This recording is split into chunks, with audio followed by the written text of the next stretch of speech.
Jewish Week on JN1. More than 100 members of the European Jewish Parliament from across the continent have gathered here in the Ukrainian capital Kiev to attend the Parliament's latest session. Members discussed a wide range of issues facing contemporary Jewish communities throughout Europe, especially the rise of anti-Semitism and far-right political groups. JN1 came here to find out how the EJP is working with European governments to confront extremism. Composed of 120 members elected by an online poll to represent Jewish communities in over 40 European countries, the European Jewish Parliament is backed by European Jewish Union President Igor Kolomoisky and seeks to strengthen pan-European cooperation between Jewish communities while fostering closer ties within individual European governments. High on the agenda was the rise of far-right political parties that have gained support throughout Europe, such as Hungary's Jobbik, an ultra-nationalist group which now holds 44 seats in the country's parliament. That group, as well as others including the Greek Golden Dawn, have Jewish communities worried following a number of anti-Semitic incidents. Late last year, a Jobbik lawmaker called on the Hungarian government to draw up a list of the country's Jews, who he said posed a national security threat. EJP members also discussed the 21st century threat posed by extremist groups online, who are using social media to target Jews and other minorities. One of the arenas that you see the rise in anti-Semitism is on Twitter and on social media. I've been personally myself been the subject of several anti-Semitic attacks on Twitter, which are being investigated now by the police. We unfortunately see lots of people who try to delegitimize Israel and pro-Israel supporters, and they try to threaten them by lawsuits and try to silence them, unfortunately, because we try to support Israel. So some of my colleagues on Twitter, which are not in EJP but they are very active Israel advocates, have been sued by some organization which doesn't like their opinions.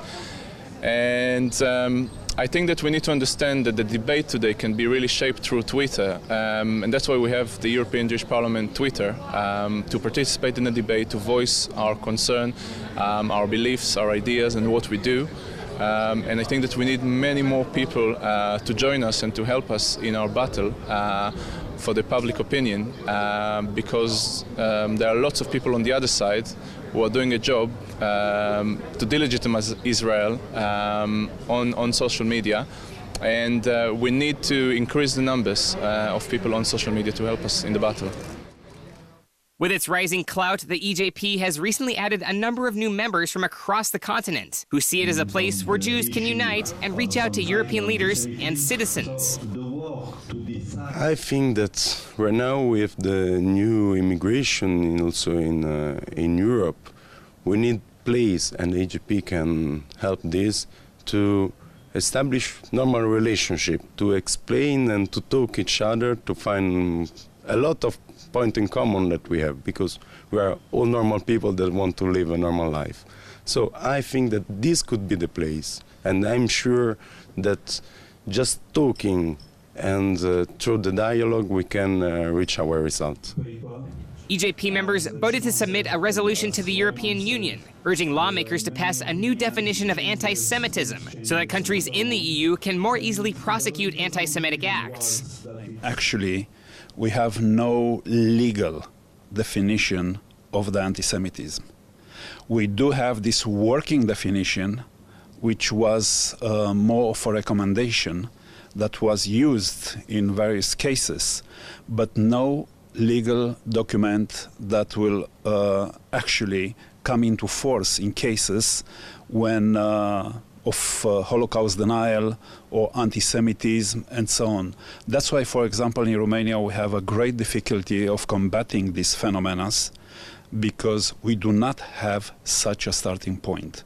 And we do hope that this will become a starting point for all the communities in Europe and for all the governments and for the all institutions, state institutions that are sincere in combating the anti-Semitism and the Holocaust denial all over the place. From Officials from the Ukrainian government attended the session to answer questions from MEJPs about worrying trends in the country. Hannah Herman, an advisor to Ukrainian President Viktor Yanukovych, said groups like the EJP are an important part of the battle against far-right radicals. Я думаю, що наші спільні зусилля у боротьбі проти екстремізму і ті зусилля, які Європейський єврейський парламент приділяє і робить для цієї справи, що вони повинні дати результат. Для України це питання дуже важливе і дуже актуальне, оскільки в Україні теж з'явилися праворадикальні партії, які мають у своїй програмі, в своїй діяльності і в своїй публічній риториці екстремістські елементи. І для нас є дуже важливе і це засідання, і ця зустріч європарламентарів, яка буде разом з президентом України, для того, щоб ми зусилля у боротьбі з екстремізмом об'єднували і щоб ми поставили надійний заслін цим небезпечним рухам. EJP members traveled to Kiev's Babi Yar Memorial, the site of a horrific massacre carried out by Nazi soldiers during the Second World War. In an emotional ceremony, MEJPs laid wreaths and said prayers to commemorate the more than 33,000 Jews who were brutally murdered during 2 days in 1941. EJP co-chair Vadim Rabinovich said it was a special privilege to have the parliament meet in his native Ukraine. I was born in Ukraine, so I am very glad that this session of the European Jewish Parliament is being held here in this country. It is very important that we are here together with Natan Sharansky, the chairman of the Jewish Agency for Israel, as well as the representatives of the European Jewry. Some of them have visited Ukraine for the first time in their lives. We convened to address some common issues. This is a very important event because unity is absolutely essential. We managed to find consensus on many issues. The representatives of the Ukrainian Parliament were also present. I think that the general session of the EJP, which took place in Ukraine, is a great event for European Jewry.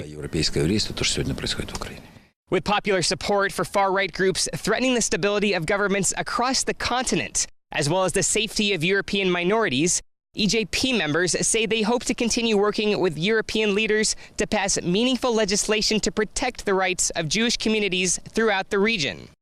For JN1, I'm Chris Collison in Kiev.